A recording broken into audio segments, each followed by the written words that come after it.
Good evening, everybody. The time is now 5:03 p.m. on December 14th, 2021.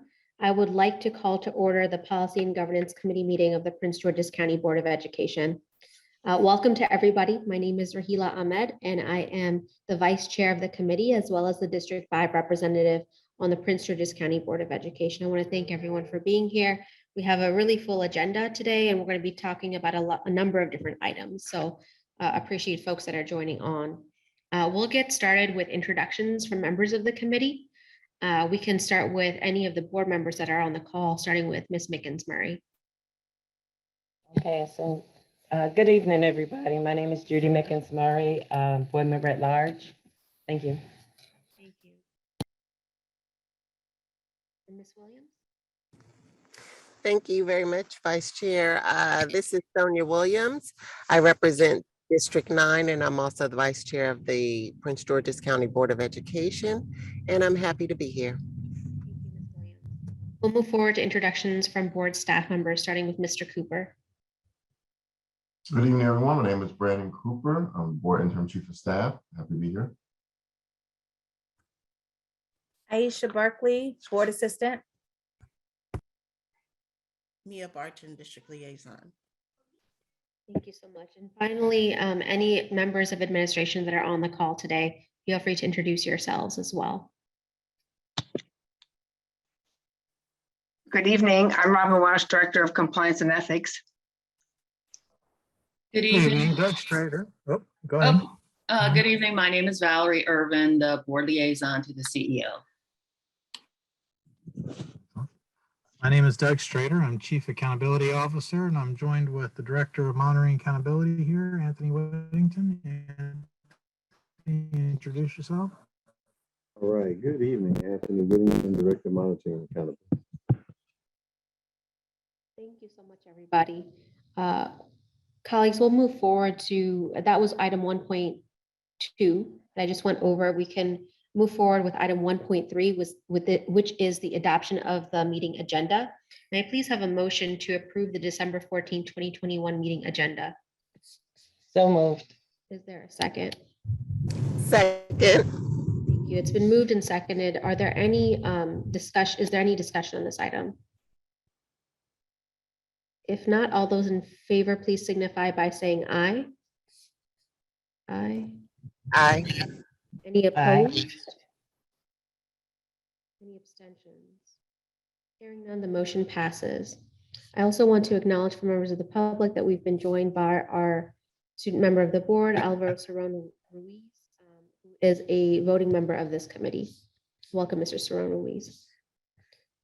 We'll move forward to item 2.1 and 2.2, which is public comment.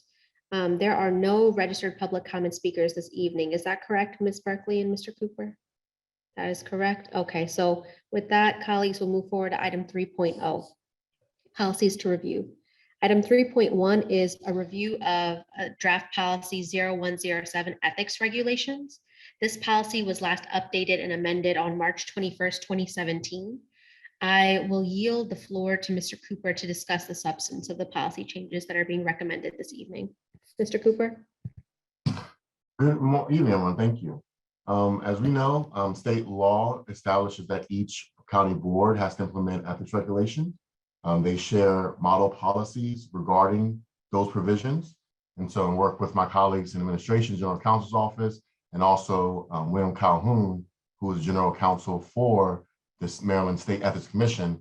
We have been over the last several months taking revisions of the policy, current existing ethics policy, and updating it to be in compliance with the state law model requirements. And so I am sure my colleague general counsel will explain further a little bit later, but there are requirements in state law that our local policy is similar to the state policy in several provisions. Each year almost, the General Assembly may add certain sections to it. And so we have to be mindful and continually updating the policy. There are a few updates that happened since 2017 that we wanted to make sure were included into the policy. But again, the policy has been posted to board docs at the prior meeting and this meeting as well. I know we received a memorandum from the Chief Executive Officer Dr. Monica Goldson earlier today or yesterday, citing approval of the policy and its revisions, which again are all made and designed to be in compliance in the model policy. And so it's a very extensive policy. That's one reason why we've posted it at the prior meeting to allow board members time to review, ask questions. I've talked to many of you guys offline, but it is quite extensive, going on 21 pages, but that is how important this issue is of compliance with ethics. It does follow and mirror the state ethics model policy. We did submit it and shared with the general counsel for the State Ethics Commission. He also did say there was no edits that he saw. And so it's brought today for the committee for review and to move through the policy development process as noted. And so on that point, I'll pause and we'll ask my administration colleagues, Ms. Welsh, if she has further comments to provide. Actually, Mr. Cooper, I think you did an outstanding job of summarizing the work that you've done with the commission and the feedback they've given you, the changes that you have made, which are in line with the changes they recommended. We, the Office of General Counsel, did have the opportunity to review pretty extensively the policy, and we are pleased with it because it does meet all the legal requirements. So thank you for all the hard work you put into that. Thank you so much. I did want to flag for members of the community that are with us today, as well as board colleagues. As Mr. Cooper mentioned, there was a memorandum that came from administration regarding this that showed support of it. It should be posted online. It should have been received by board members within the past 48 hours at some point. So I did want to flag that again once more for folks. Before I ask for a motion to recommend that this be forwarded to the full board for public comment, I wanted to ask if there are any comments from members of the committee or questions from members of the committee before I ask for that vote. If so, you can raise your hand or unmute yourself. I was just thinking that because this policy is such an important policy, I think the committee should have a little bit more time to sort of review it and give some thoughts around. Not, we're going to meet the minimum requirements of statute and things like that, but because we operate in a fashion that is different based on, you know, the law that is specific for Prince George's County Public Schools, with the challenges that we've had over the past year, I think that the committee should have some time to sort of really dive into it before we move it out to public comment. I think that we would do the public a disservice if we move something forward and then we have major changes while it's being reviewed by the public. And so I think we should probably table this until our next meeting to just give the committee some time to really sit down and dive into it. That's all. Thank you. Thank you, Ms. Williams. Are there other comments from other members of the committee? I have one question for Mr. Cooper. I thought that I saw this and it was really, the changes were to make it in compliance. I mean, correct me if I'm wrong. Are there any substantive changes from what we had that are unique to Prince George's County? Or were those changes to reflect the changes to ensure we're in compliance? The substantive changes, there are major sections that General Assembly required to be added. And so it is a very extensive policy. We're working over months for that. So I would just say that all the substantive changes were required by state law. There are also That's what I'm saying. Oh, yeah. Okay. Okay, so we're saying the same thing. Mhm. There is nothing, okay, because I know that I looked at it and I was trying to figure out if I missed something. I understood what you said. I read the CEO's email and I understood what Ms. Welch said. So I was just wondering, is there something that I'm confused on or might be confused on that's within that policy? It's strictly for compliance with the law, right, sir? The changes that I made to the policy are based off the requirements of the model policy required by state law. Okay, nothing else. No. Okay, okay, I just want to make sure. I want to make sure. Thank you. Thank you. Are other questions from members of the committee? All right, just one question, Mr. Cooper. There has been no influence, direction from directive from any board member regarding this policy and what should or should not be in there, correct? That's correct. Again, in the conversations with Ms. Welsh, Ms. Irvin, and those administration, given the importance of this policy, we wanted to mirror it with the model regulation that the Ethics Commission puts out in the state. And so there were, and I'm just trying to think of one example, give me just a quick moment.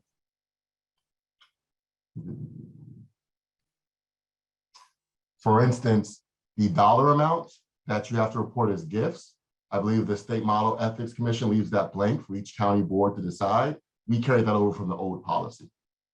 So those may be things that are specific to Prince George's County that were carried over from the previous policy. That's not in the model policy only because it leaves it to the jurisdictions to create. But the other changes to the policy were pulled from the model regulations that were brought about by the State Commission. All right, thank you so much. I With just want to that, underscore that those were submitted to the State Commission, and the General Counsel of Expenditure said that it is compliant with state law. The ones I'll share with you guys, and as Ms. Wells has also identified as well. all right, sounds good. Ms. Williams for round two. Thank you.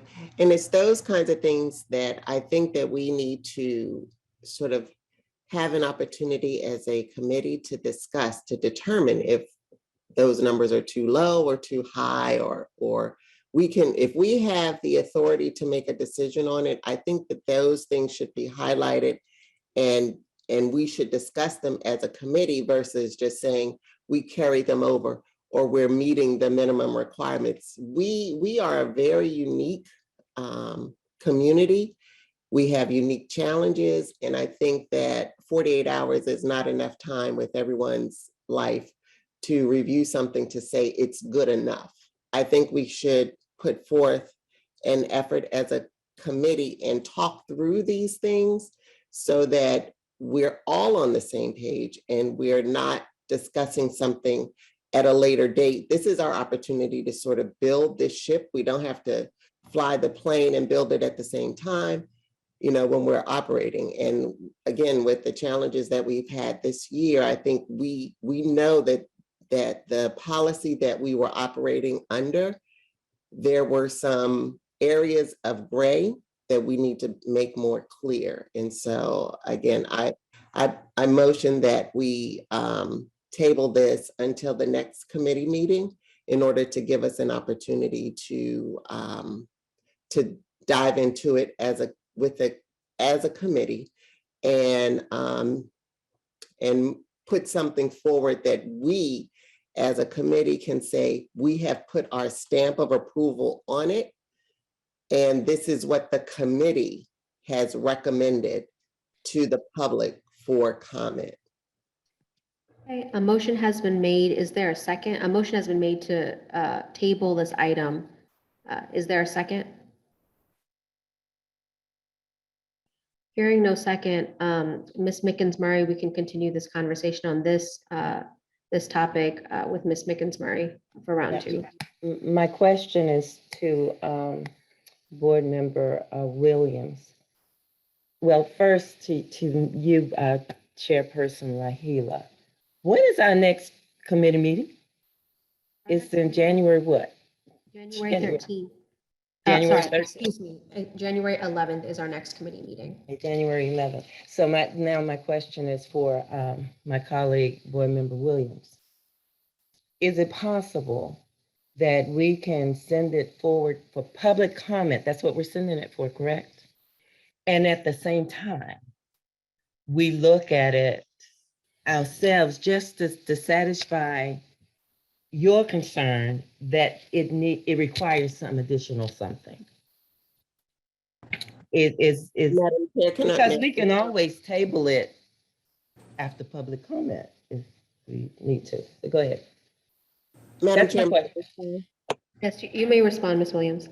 so my thought that is, if we make changes while it's out in public comment, those changes will not have the ability to be reviewed by the public unless we have a second round of review. And so I don't know, being that this is the holiday season and not being sure how many people may review this very important policy, to table this until January gives everyone the opportunity to review it after the holiday.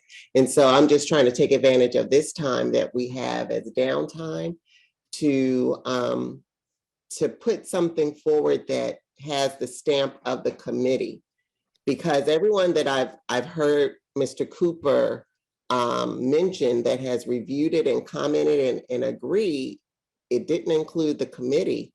And so I think that if the committee is moving something forward, we should put our stamp of approval on it to say, yes, we fully agree. There are no other changes. You know, that we agree that the number is for gifts is correct. We agree that, you know, if someone is cited in an ethics violation, that they can or cannot be included in the vote. It's those kinds of details that we have to make clear and not leave it up for interpretation. For your response, Ms. Williams. Ms. Mickens, where are you? Yes, I appreciate that final comment, Board Member Williams. So I can agree now, because I wasn't really zeroing in on what the issue was. Now I understand what the issue is. So to Vice Chair Rahila, it seems to me that the issue is around the voting requirements that we want to impose on our local Board of Education members who are found culpable in some way with an ethics violation, I'm sorry. So maybe we do need a little bit more time because of what I've experienced the last 4 months that I've been on this board. And maybe we can alleviate some of that if we clarify it in a policy, if that's what you want to do. So I can support that. Okay. Okay, so I see Mr. Serrano Ruiz's hand up, but there are a couple of points that I did want to mention for folks is that there's nothing that prohibits this committee from sending a policy out for public comment more than once. Not that I see in policy, at least. So that is an option for us to put on the table if we feel like, okay, well, we need to get public comment on this again. We can do that. There's also a lot of public comment opportunities in the form of not only just having kind of the form public comment, but also during first reader or second reader, folks can, of course, testify before the board or advocate before the board around certain policies as well. I also did want to note that this policy ethics 0107 was on the committee meeting agenda for November last month, a month ago. And so we introduced it at the last meeting and then we brought it back this time around so that we could move it forward. And so I did, want to mention those couple of points that this is the second time that we're discussing this policy for members of the public and also as a reminder to members of the committee as well. I did see Mr. Serrano Ruiz's hand up. Mr. Serrano Ruiz, did you have comments for the first round? Yeah, I just had a brief question in terms of procedure. And so with our policies, when we send it out for public comment, we send it out to the board. And I believe last time what happened with the last two policies we had, the board voted to also push it forward for public comment? Or, okay. Correct. Okay, just wanted clarification for that. In the sense, like what Board Member Mickens Murray was talking about, I mean, voting tonight to send it forward and having ourselves as a committee, if we do have concerns, kind of review it over the time we have between that meeting. And if we do have concerns, then as board members, we could bring it up when that vote does come. But yeah, just wanted clarification to kind of make sure as when it passes committee, it doesn't go straight to public comment. There's like a middle step between. Correct. All right, with those comments, I will ask, may I please have a motion to recommend that the Policy and Governance Committee forward this policy, this draft policy to the full board at the January 13th, 2022 board meeting for public comment. Is there such a motion? So moved. All right, is there a second?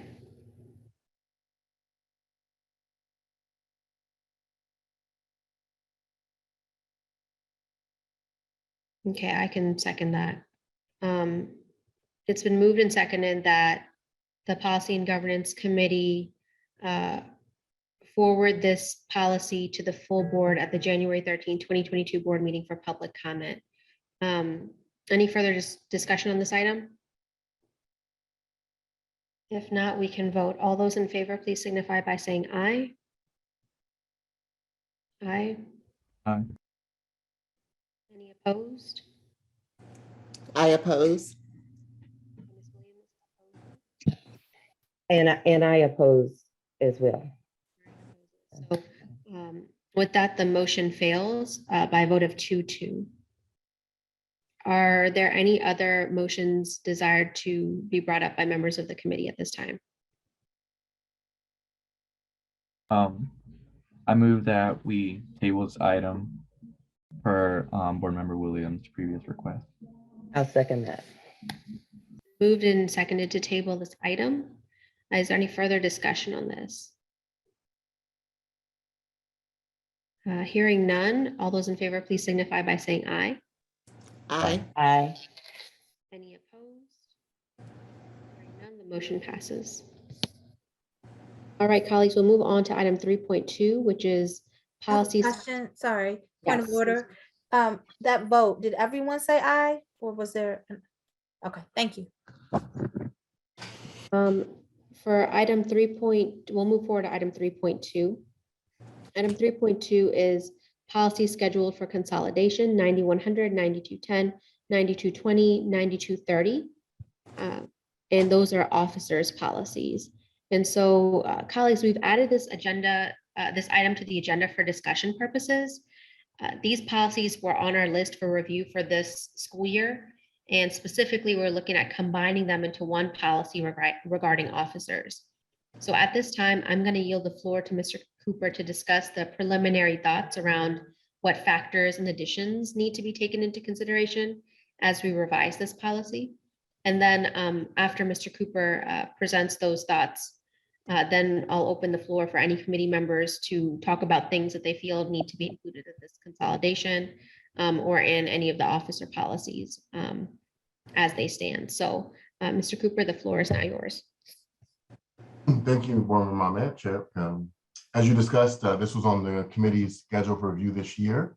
And looking at some of the policies, some policies have been revised in 2005 of these that we're looking at today, even though board policy requires each policy reviewed every 7-year cycle.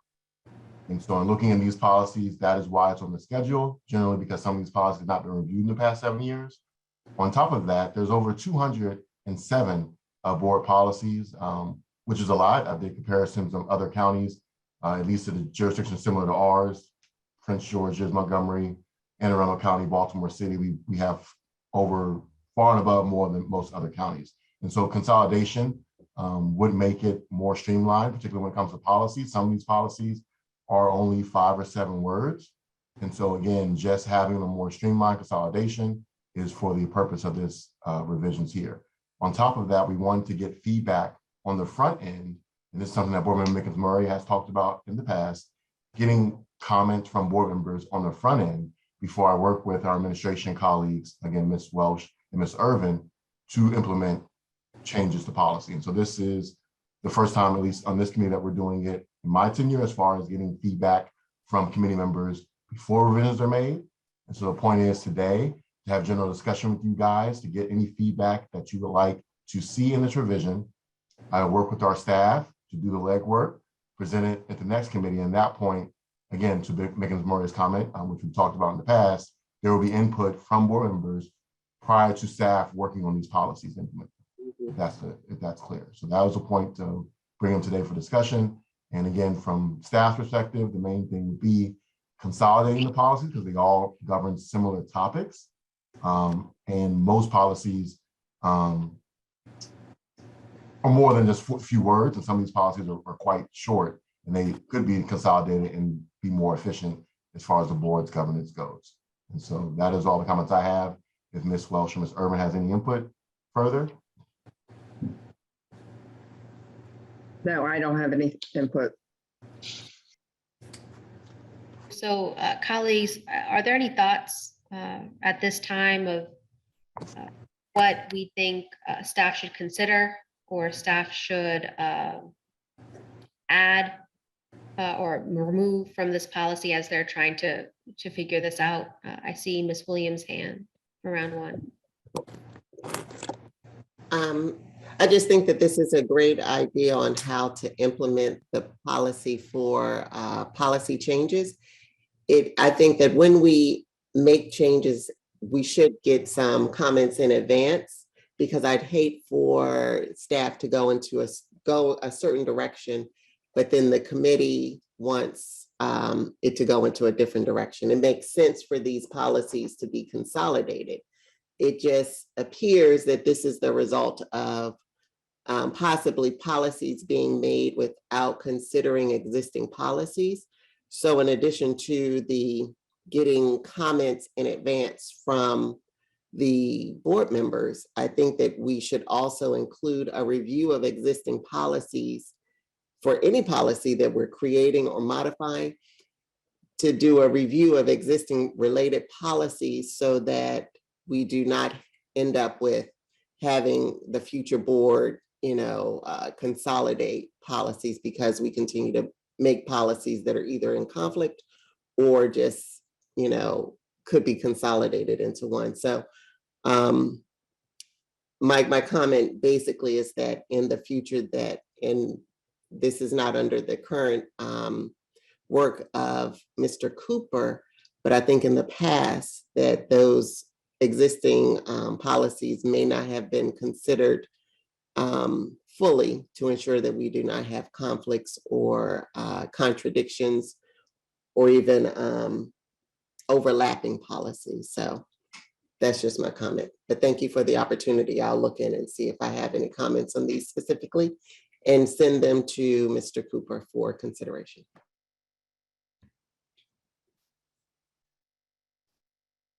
Okay, I support everything that Board Member Williams said with one caveat. Mr. Cooper, I think to bring this to us with wanting us to take an action in January, I think it's too soon, only because of the holidays. I will look at it, I will read it, I will do my comparison, my due diligence with that.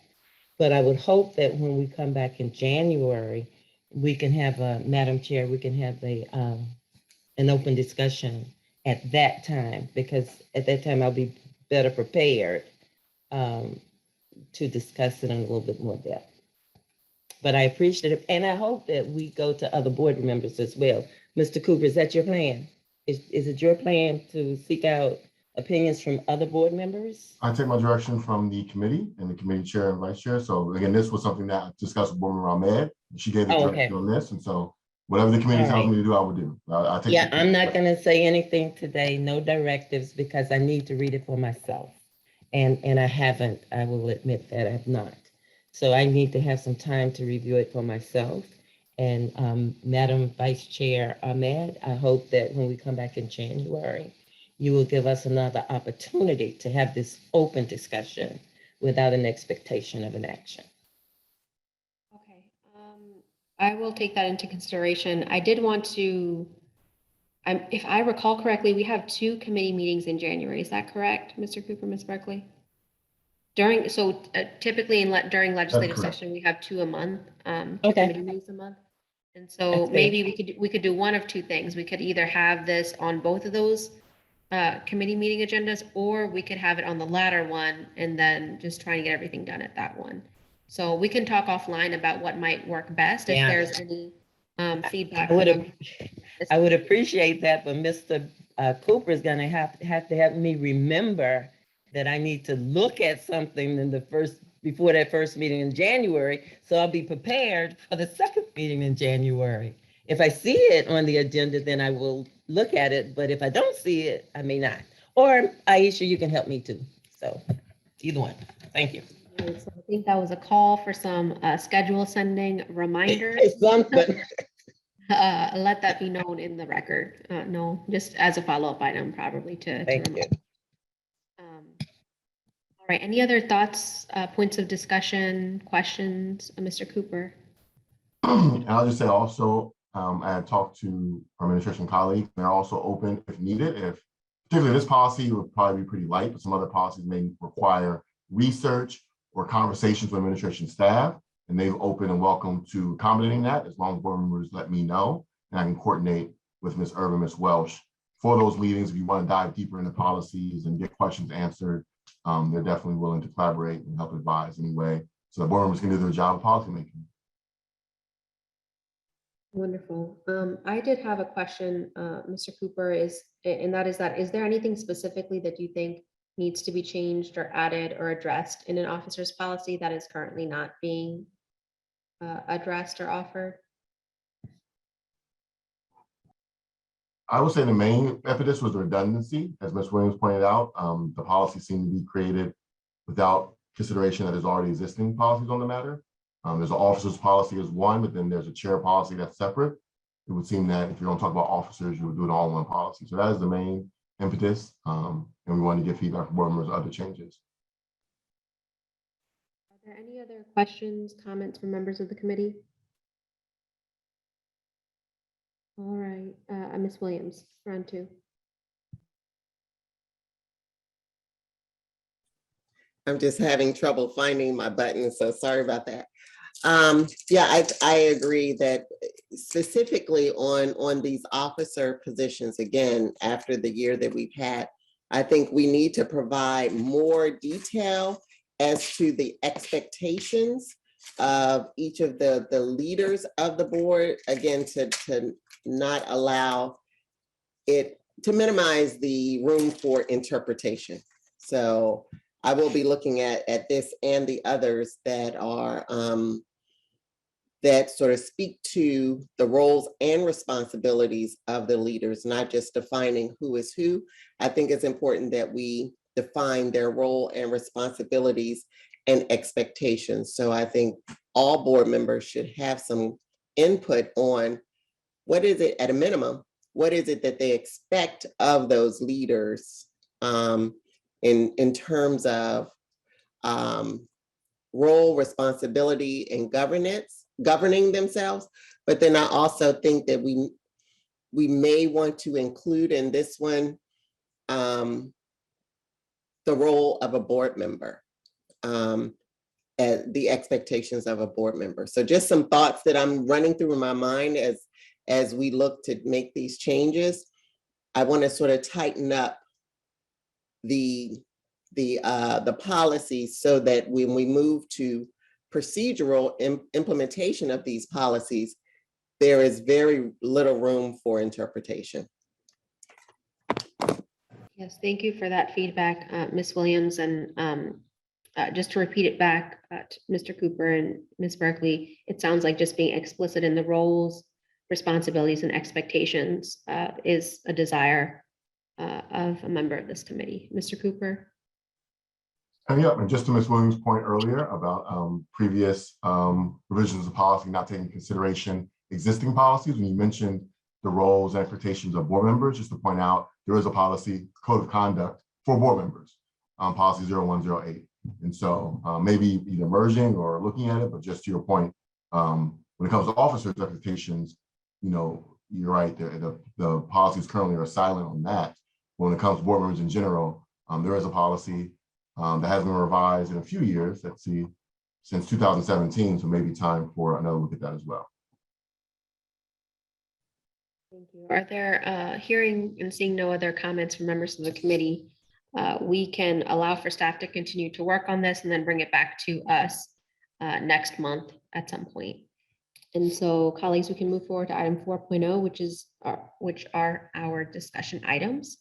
And the first one is item 4.1, implementation plans for policy 1500, the Parent Community Advisor Council. This is a discussion item. And as a reminder, colleagues, we recently went through the process of updating our PCAC policy as a board. And so the purpose of this agenda item is for the committee and the public to understand where we are in terms of implementing the policy. I know that there are a couple of board members that have asked, where are we in implementing this policy? When will our PCAC be up and running? And so this is an opportunity for staff to explain where we are in the process of implementing this policy and for the community to be aware as well, as we are going to eventually be reaching out to the community to get applications or to, I should say, to solicit members of the advisory council. So with that, I will yield the floor to Mr. Cooper to discuss the timeline, application process, and other factors as it relates to implementing the Parent and Community Advisory Council. Mr. Cooper. Thank you, Madam Vice Chair. I'm going to try to share my screen. I've been having technical difficulties, so please take a moment and hope that all goes well. A moment.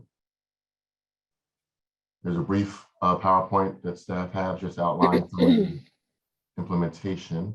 Can folks see? I don't see anything, but there you go. Can people see or no? Yes. Yeah. We can see. And can you hear me? Yes. Okay, my computer is acting up. So yes, so these are the proposed implementation plans for the policy. We discussed with board leadership and also the committee leadership, and just wanted to share with the committee for feedback. These are, of course, proposed. So let me, the purpose of this case session, get your feedback on this. My screen is this acting up. I'm going to. You remind me of me. Yeah. Okay. So I'm going to try our technical difficulties. I don't know if you want to move to an agenda item, but I had this issue earlier today. I'm going to see one of my colleagues, I see is on the call. If they can assist it. I'm sorry, Madam Vice Chair, but I'm having technical difficulties at the moment trying to share the presentation. Colleagues, with everyone's consensus. Rahila can't hear you. Oh, can y'all hear me better now? Yeah. Yeah. Okay, wonderful. Looks like the technical difficulties are contagious over here. Oh gosh, we better watch out. Okay. Colleagues, with everyone's consensus, we'll move forward to item 4.2 and revisit item 4.1 in just a moment. But item 4.2 is the review of the draft policy 0122 data dashboard. This is another policy that's on our docket for review for this year. And I thought that before we review the policy, we should receive a presentation or some type of report back from administration on what we're currently doing in executing a data dashboard for the district. So at this point in time, I'm going to yield to administration to present us with that information now. I think probably Dr. Strader, I think that's you and Mr. Whittington. Yeah, so I'll go ahead and get started. So the board policy that you're looking at is a dated policy. It was a policy that was initiated about 15 years ago. A lot has changed since then. So the work of the Monitoring and Accountability Office has been to update our data warehousing systems and the availability of our data and information for both public consumption as well as on the internal side for our school uses. So with that said, I'll allow Anthony to just give you a brief overview of anyway and where we're planning on going with this. Anthony? Terrific. Good evening, board members. Currently, we have for public consumption an external data dashboard. And within the external data dashboard, there's several data points that can be accessed by any of the key stakeholders. For example, enrollment, by demographics, student and service group, with trend data, attendance, real-time attendance, as well as chronic absenteeism. And this is by school, individual school. So you can click on any individual school and get that data point in real time. Discipline, which is one of the first times we've ever been this transparent as it relates to sharing with the public in-school suspensions as well as out-of-school suspensions readily available. In addition, we provide the test scores. For the last few years, we haven't had MCAP assessments. but we have test scores available, and this is trend data as well. And well-rounded curriculum. Well-rounded curriculum is attached to the Maryland School Performance or the report cards that the schools were receiving. That data is available, as well as graduation rates if it was for high schools. That's an external data dashboard. We also have an internal data dashboard for all internal use, and it drills down to the students itself, or we're able to disaggregate student-wise.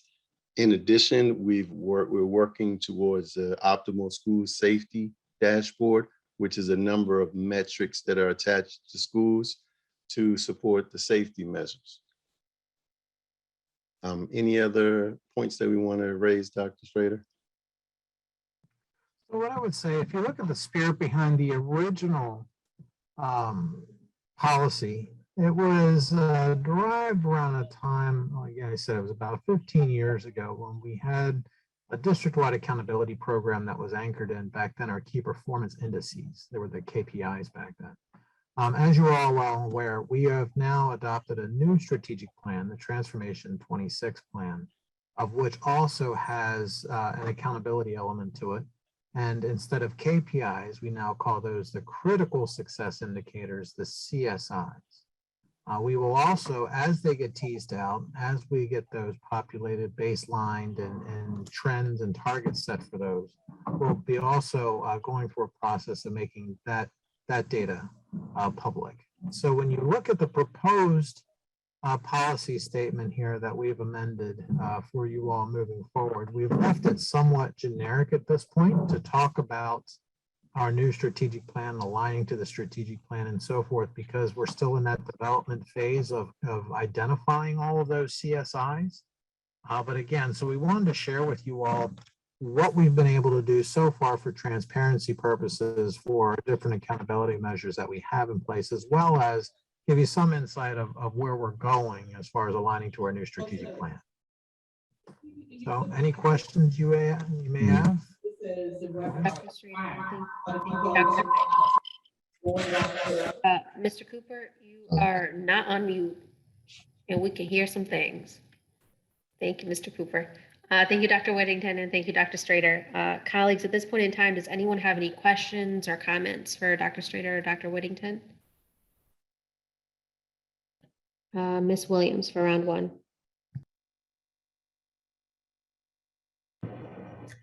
First of all, I'd just like to thank Dr. Strader for his department, because this really is where we can show off our data and show where the improvements that we have made based on the targets that we're trying to reach. So Dr. Strader knows that I appreciate his office. I just wanted to say that publicly. As we move this forward, the changes that we're making to what's available publicly and internally, I really would like for us to have some narrative around some of the data outside of our presentations to the board, because we've been trying to tell our own story for a long time, and there have been great improvement since I've been on the board. I've seen great improvement in us telling our own story. But if there is a way that we can sort of say this information, the data points in a narrative, so that a layperson can take this information and run with it, would be very helpful for the community in interpreting the data that we're pushing out there. The fact that we have discipline data out there, the fact that we will have absentee data out there, I think, again, just like with the policy, we want to leave as little room as possible for interpretation, so that no one can take the data and just skew it based on whatever narrative they're trying to state. So in the policy, if we could have something around a creating of narrative when the information is put out there, so that anyone can get it in this microwave Twitter world in a few terabytes, few little bytes that anyone who's consuming it cannot interpret it and skew it in the wrong way. So this is just sort of my thought around this policy. Thank you, Ms. Williams. If I could recap for board staff, I think what I'm hearing from Ms. Williams is be explicit, be specific, and make sure that there's information available so that everyone can understand and that there's some narrative around that, if I'm capturing that correctly. So that's just a recap for board staff to be able to make sure that's reflected. Other comments, questions, thoughts from members of the committee? I see Ms. Mickens-Murray. Yes, first of all, I appreciate your presentation. I will get to know you well because now we need to track equity for all students. You've helped me to understand that you can track data down to the child. So that's going to be extremely important as we look at equity across the system and looking at groups of children, cohorts. I am impressed, I'm excited, and I'm looking forward to once we align your data with the strategic plan, that we're going to be in a good place to tell our story, as my board member colleague has said, because we need to get good at that. I mean, really good at that. So over the next year, I promise you, I will get to know you well, Dr. Strader, and probably you too, Mr. Whittington, if Dr. Strader allows me to talk to you. Thank you. Thank you, Ms. Mickens-Murray. Any other board members? If not, I think I do have a request about the data dashboard. Specifically, I think when we're looking at revamping this policy, as Dr. Strader has mentioned, the 15-year-old policy. So I think in whatever we come out with and whatever we present to our board and to the public, it should be reflective of where we are now and where we hope to be 10, 15 years from now. And so I wanted to make that request of board staff and administration as we're looking at revamping this policy, that we kind of look towards the future and what we need to be, where we need to be at in terms of transparency around data. I also think it's important to note and express that we are a district that is willing and wanting to be transparent around data. I think that is somewhere where that we are, it's clear that that's where we're moving towards, but making that a part of the policy as well would make sense. I did want to ask Dr. Whittington and Dr. Strader, where do you see us improving when it comes to data analysis, when it comes to the data that's going to be presented? I know that you mentioned a couple of new things that we're going to be researching and making sure that that's made clear to the public, but what is the next frontier, I think, is my main question for both of you. So immediately, I want to bring to all your attention, we're about ready to release another survey, another Hanover survey as part of our strategic planning effort. So as far as data elements or areas of foci, you'll see in that survey, there is a lot of attention on equity. There's a lot of attention on mental health. So we're looking at right now more qualitative measures, for instance, using a survey in that regard, but there is a need to get a better understanding of where we are in those two domains. So from a content perspective, that is definitely an area of focus. Now, as far as the analytics and the technology is concerned, we have upgraded our technologies to be able to do what Mr. Whittington has shared earlier as far as our internal and external facing data dashboards. We have cohort trackers now, so our high schools can actually go in and follow cohorts of students from 9th grade, 10th grade, and as far as they matriculate up through high school. So we have made great strides in trying to support our counselors in our schools and really being able to keep close tabs in a very efficient way for each of our students in our systems. So again, the technology is allowing us to do this now. So what I would say is in both regards, in content, those areas of focus on mental health, looking at equity within our district. And those are two relatively new pieces of the strategic plan. Our last strategic plan didn't have that deliberate focus on. Of course, it was always embedded, and then also when you're looking at the reporting element of this, again, we're starving for data somewhat now for the state to see how we compare, since we haven't had the MCAP data the last couple of years. But all of that's coming now with assessing our students this fall, assessing our students this spring. So we are looking forward to bringing that rich data analysis to you all, to the board, and being able to publish that and make it transparent to our stakeholders. So a lot of the infrastructure is there, the technology is there. So we're just anxious to move forward at this point. Chair Ahmed, did you see, or Ms. Walsh, did you share the draft that we provided for this policy yet to this group? I'm not sure where that is. Are you talking about the draft, the administrative procedure draft? The board, yes, administrative procedure draft for board policy, addressing this particular board policy, because it also included some references of the board policy of those changes to be made or suggested changes to be made. No, I have not at this point, only because it was a draft. And the other thing is the policy should drive the administrative procedure. So I was waiting to find out what the Board of Education really wanted as we move forward with the data dashboard policy. Yeah, excellent. So when we were looking at this, it's sort of the which comes first, the chicken or the egg, right? So we were looking at revising the AP towards the board policy, but then we saw the board policy is really dated. So then it's like, so we need to take action on the board policy. Okay. So thank you for clarifying that. So we've done some work for some suggested language there. So we can provide that if that would assist you all in your work. And actually, Dr. Strader, I was intending when Mr. Cooper got down to the nitty gritty of doing the actual labor of putting the language together, I was going to share some of that information because I thought it might be helpful for him as he puts the policy together. Okay, very good. Just let us know how we can assist. Good plan of action, and that plan of action is that the draft AP can be worked through with Mr. Cooper and administration to figure out how to, can be looked at between both parties to help inform the policy development of the data dashboard.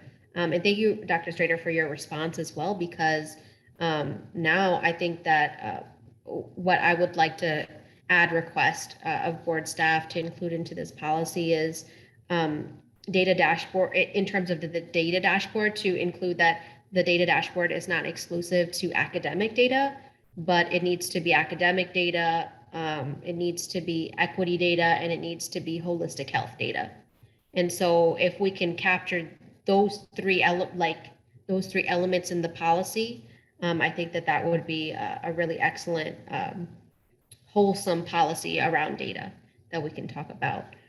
So that's my request. And then I did want to ask, I will digress, and I will ask, are there any other comments, questions from members of the committee? All right, if not, I see Board Member Saron Ruiz. Just a brief question. I'm not sure if it would fall to Dr. Strader, but in terms of the accessibility we are giving when it comes to sharing the data and analytics about our county, and so whether it be language, and so how we're sharing that, especially if we want to share, I guess, data behind testing scores, graduation rates for schools, especially for like Latino communities who may be looking to buying a house in Prince George's County. And so kind of what accessibility we're offering. So I'll give Mr. Anthony Whittington a chance to speak. Anthony? So currently right now, if you go on the main webpage and select any school and click on the left-hand side, you'll have a number of tabs there. The last tab says School Dashboard. Well, actually says Data Dashboard. And there you can select and identify student service group all the way down to ethnicity, because you mentioned ethnicity and you want to see certain elements within ethnicity. If it'll provide that for you right now. What we can't do is when data gets to a sensitive level where you can identify individual students, we do. So we're primarily at an aggregate level. And when it gets down to anything below 10, you'll see an asterisk as opposed to the exact number. But anything above that, we highlight all of the data elements. Is that helpful? And so in terms of, I guess, the language that the information is being shared, the accessibility behind that. Accessibility around the language that's being shared. Right. And so like the data, you know, how we'll typically share in English, if we have in other languages for our other, I guess, families. Oh, I understand what you're saying. Yeah, currently, right now, we just have it available in English. The only thing that we have available in other languages coming from our office is the school performance plans. They can be accessed in other languages, but as far as the dashboard itself, it's accessible only in English right now. That's something that we can definitely look into. Because that piece that you're sharing there is actually part of the responsibility of our comms office. So we'll work with them because this is actually part of the pgcps.org website. And so we should have or be able to take advantage of the multi-language presentation of our website to also cover the data dashboard. So that is something that we should be able to address here fairly quickly. Yeah, so thank you for bringing that to our attention. We'll definitely take a look at that. Thank you, Dr. Strader, Dr. Whittington, Mr. Saron Ruiz. I'm sorry, the floor is still yours, Mr. Saron Ruiz. Did you have any further comments or thoughts? No, just thank you. I yield my time. Okay. I will ask board staff this is a great point that was brought up. So maybe in the implementation procedures for the data dashboard, that this be considered in the policy of, making sure that there's language accessibility of the data dashboard, including that in the policy, I think is a good idea as well. Colleagues, great job. We did a lot. I see Ms. Williams, I see you. I just want to comment. I'm really grateful for kind of the different pieces that folks are bringing to the table. And hopefully this will help board staff and administrative staff to develop a policy that has all of these different components. Ms. Williams for round 2. I just wanted to ask a point of clarification.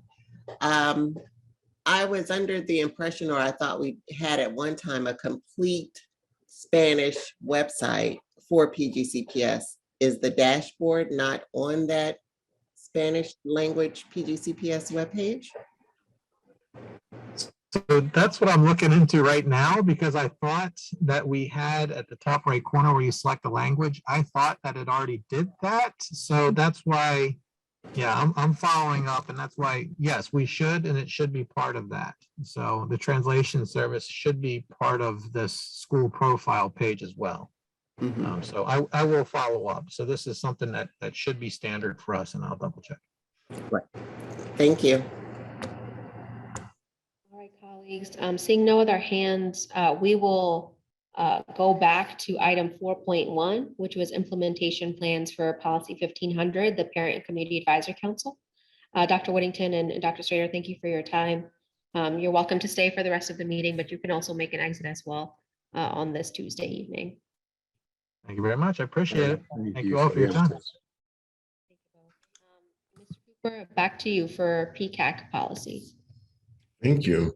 And we'll try this again. I did switch to a more reliable computer. I appreciate your patience. One moment.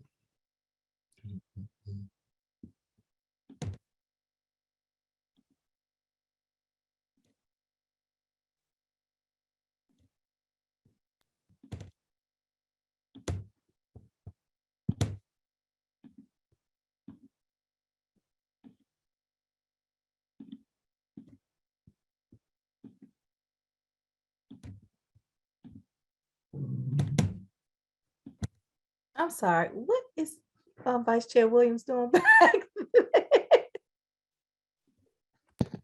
Thank you for joining me while I cook my dinner. I'm cooking.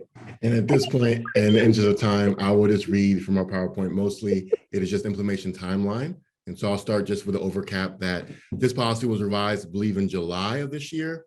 And we're now discussing the implementation plans of it. The revisions were mainly to make it more inclusive and more community-based.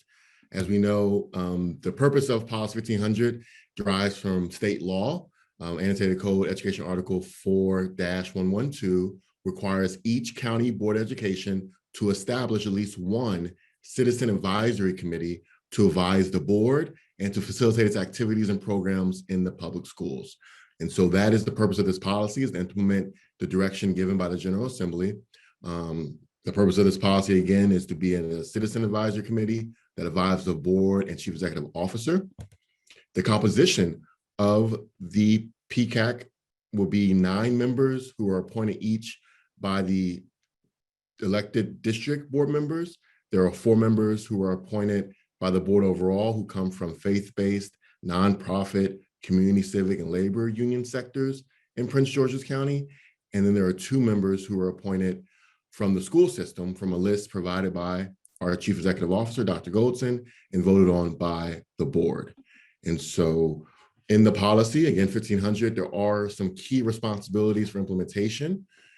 It places the implementation on a collaborative effort, as a lot of things, between the board office and the CEO's Department of Family and School Partnerships.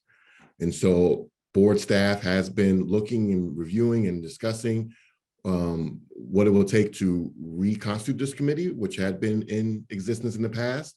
And so at the request of this committee, we're bringing to you a proposed implementation timeline for feedback. And then we'll share this PowerPoint with committee, of course, after this call. But the key dates mainly that I want to highlight, there are 5 dates. And again, this is for discussion purposes for the committee, is that the start of the board office collaboration with the CEO's office will begin in January 2022. We'll be working together to develop the overall administrative support for this committee and also drafting the bylaws, which is a requirement of the policy.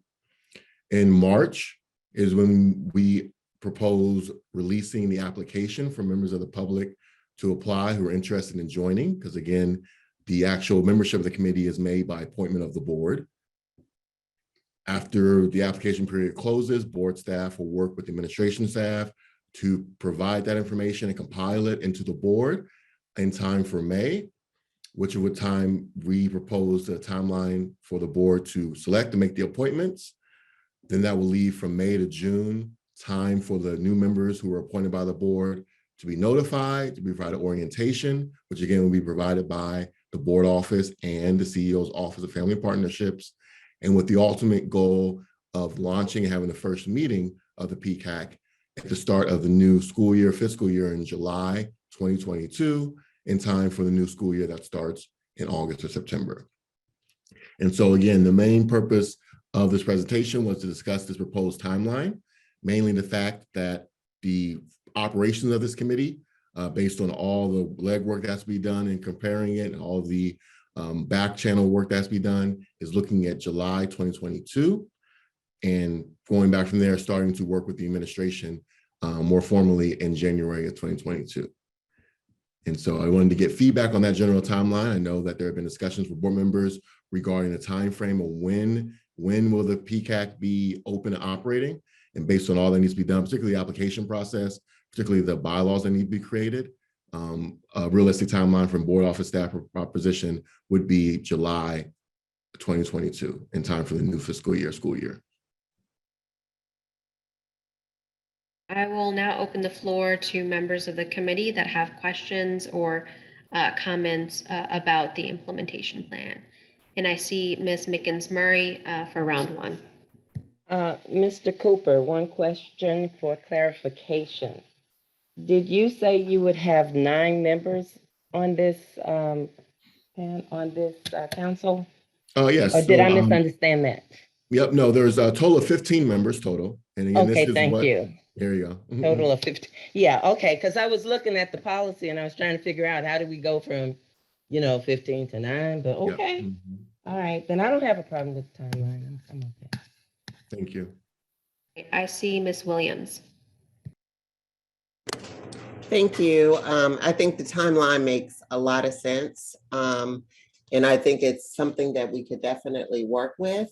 My question is, and I'm going through the policy now, will there be some sort of guidance or some guardrails put up to help move the committee along. I mean, we want them to be sort of independent, but we want, they have to work within a certain arena, meaning we may not be able to get too involved in things that the school system doesn't have control over. Will there be some kind of guidance provided? Because we're saying that they will select their chair, vice chair, and all of that, which I think is great. But to have members of the community come in without sort of a handbook to work within could end up being going in a direction that we may not be able to support. So how will that work when you get this group started?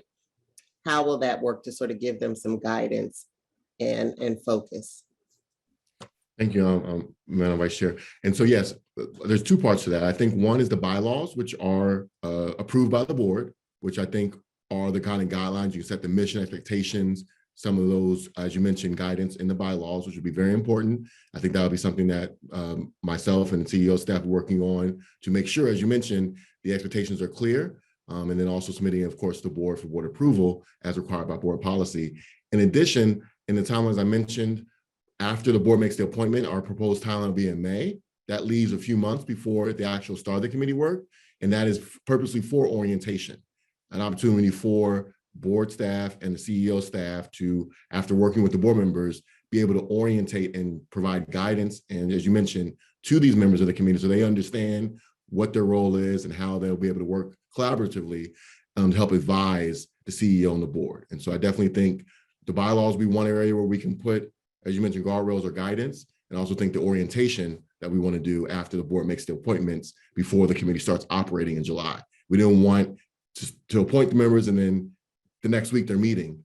You know, we want to be able to appoint them and then have orientation set up, which will obviously be done in collaboration with board members to make sure that we're all on the same page, expectations of how this committee is supposed to advise the CEO and the board. And so that sort of leads to my next question. With the previous Parent and Community Advisory Council, there wasn't clear guidance on interacting with the board. And when I say interacting, I mean presenting some of their thoughts and the direction that they're going to the board so that we can stay engaged with the work that the PCAT group is doing. What are your thoughts around that? And to be clear, your question was to me, and you're asking about how the PCAT can interact with the board as far as how that works? Is there some certain expectation, like they will present to the board once a year or twice a year, reporting to the board their activities, their guidance, their expectations, or will their reports just be a written report that they send to the board? How will that engagement work? There you go. That's answered, I think, in the board policy 1500 actually states that the PCAT committee will advise the board as the board determines. So I think between now and July, that'll be something that us and staff are working is getting from the board how you want that reporting to work. But that's in the policy that they report to this. They are there to advise the CEO and the board regularly as the board directs them to. And so to answer your question, it's going to come from you guys giving us guidance. And that's one reason why I think we need 6 months to do it properly. And so we're not trying to do it. I know some members of your colleagues wanted it to be a little faster, but we wanted to make sure we did it right. And so it takes time. And so that's one of the things we'll work out over the next couple of months as well. Okay, that's fair enough. Thank you so much.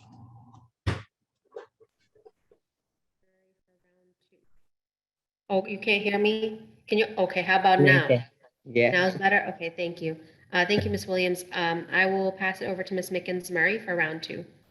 Yes, having been a parent many years ago on a advisory committee, suggestion, no dictating here. What we did is we met with the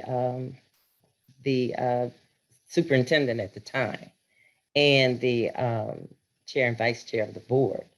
And we just had conversations. And a lot of times they had members of the staff from the CEO because the CEO drove the agenda. So that's just food for thought. And we need to be careful because we can give them guidance, but you don't want to set too many parameters because you want honest, you really want honest conversation. And you will get that, at least we did. So I just wanted to throw that out there, that the more open we are, and there will always be an agenda, and at least in the past, they adhere to that. So I don't know what happened in between, but I'm just saying, it can be a group to give you a wealth of insight, let's say insight into what the community is thinking. So thank you.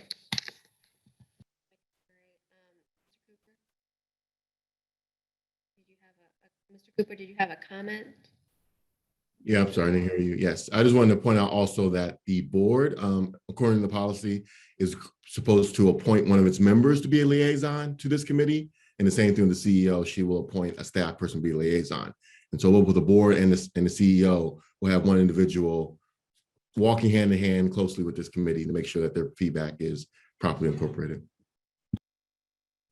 Wonderful, thank you. Seeing no other hands, colleagues will yield to board staff to execute the implementation plan as they've explained.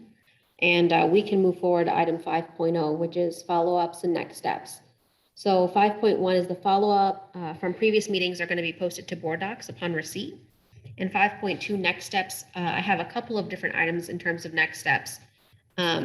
So please bear with me as I go through a couple of these items. The first one is that colleagues, Judy Mickens-Murray is our board member representative on the Maryland Association of Boards of Education, or MABE, Legislative Committee. And so moving forward, she will be providing updates to this committee as those meetings occur. And we'll have a standing agenda item to allow for that, just as we did in the previous years of the committee. And so I did want to yield to Ms. Mickens-Murray at this point in time to share any information from the last MABE Legislative Committee meeting that she may want to share with us. Ms. Mickens-Murray? I appreciate that. Thank you so much. And the last meeting was yesterday. I'd also like to introduce, not to you as a new person, but Ms. Valerie Irwin, who is my teammate. We're going to be the Board of Education / CEO team on the Legislative Committee for MABE. And so having said that, I look forward to working with her. I was excited with all that was shared yesterday.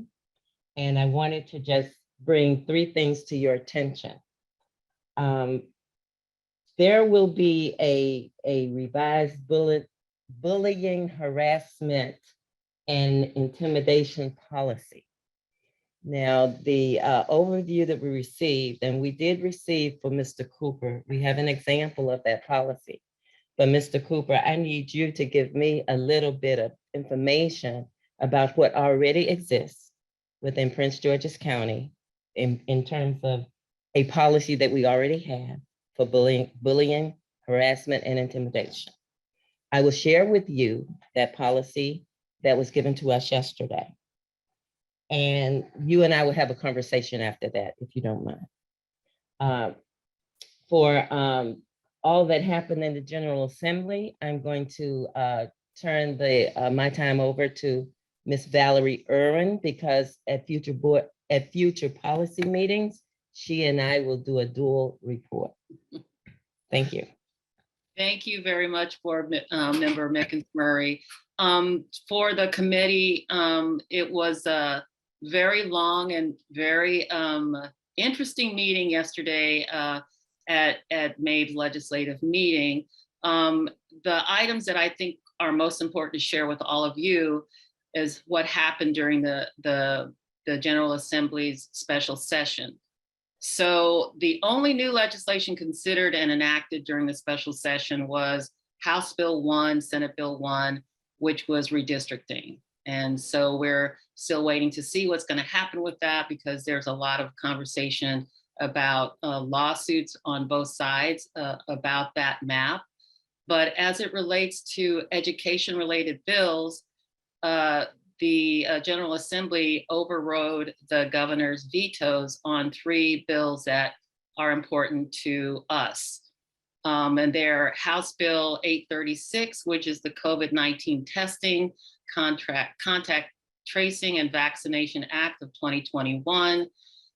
This emergency bill requires the Maryland Department of Health in collaboration with local health departments and the Maryland State Department of Education to adopt and implement a 2-year plan to respond to COVID-19. The bill mandated plans by June 1, 2021, and the provisions related to specified COVID-19 testing and infection control plans and additional funding for nursing homes and insurance would terminate December 31, 2022. The second bill is HB 319, which is the Local Tax Relief for Working Families Act of 2021. And this bill authorizes local governments to impose the county income tax on a bracket basis and requires all local governments to impose a minimum tax rate of 2.25%. The bill alters the local income tax rate that a jurisdiction must impose in order to qualify for enhanced state funding under the Disparity Grant Program. And this change is subject to the jurisdiction imposing the county income tax on a bracket basis. And finally, House Bill 894, and this bill establishes a collective bargaining process for local community college employees, including full-time faculty, part-time faculty, and specified staff, but excluding officers, supervisory or confidential employees, and student assistants. And then finally, the last topic is the state treasurer. The legislature installed Derek Davis, who we all know from Prince George's County, as the new state treasurer. He is filling the position long held by Nancy Kopp.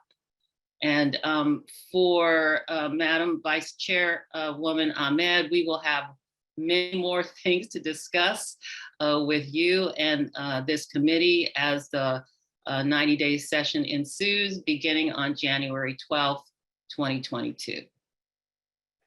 And finally, if you don't mind, Vice Chair Ahmed, I'm excited about this year, and I'm excited about the opportunities that are there for us in Prince George's County and 24 other councilmatic districts. We have some real opportunities here, and I'm looking forward to working with all my board colleagues, because Prince George's County can, I think, lead this if we put our minds to it collectively. So I'm looking forward to it. Thank you so much. Thank you, Board Member Mickens-Murray and Ms. Irvin for those updates on next steps as it comes to the recap and also the next steps as it comes to the legislative session. Colleagues, the only other next step that I wanted to share with you all is that our next Policy and Governance Committee meeting will be held on January 11th, 2022 at 5 p.m. So please check the board page on the PGCPS website for more information. And our agenda will be posted before that meeting as well. Also, as is custom, during legislative session, we are going to be meeting more frequently to be able to discuss any type of legislation that may be coming through. And so we expect to have more frequent meetings between January and April. So I just wanted to flag that for you all as well. Ms. Mickens-Murray, did you have a question? Yeah, I don't have a question, but a comment. I forwarded to you and Brandon the education issues and those papers that we received yesterday. And I would request that you get those out to the to the Policy and Governance Committee members before we go on break. That would be some good reading for them to catch up on something. Thank you. Okay. Mr. Cooper, if you could ensure that all the members of the committee receive that information. Thank you.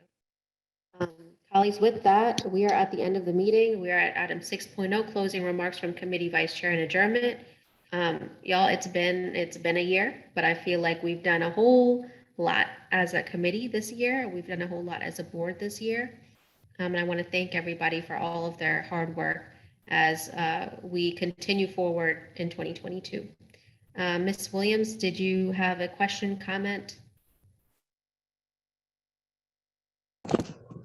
First of all, I like to just say that I appreciate all your work as vice chair of the committee. I mean, you bring a wealth of experience to the policy and governance.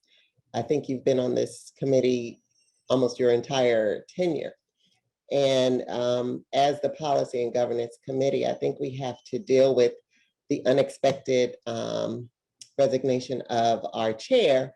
And so we do not have anything in the policy that speaks to getting you the support that you need in acting as chair, being that you sit in vice chair. I think that maybe we should sort of have some discussions around that at some point in time to close that gap, and make sure that you have the support in committee leadership as you should in leading the committee. I don't want you to feel as though you have to take on the entire role yourself. So I just think that we want to make sure that we support you in the acting role of chair, but we have to sort of close that gap at some point. So I just wanted to bring that up.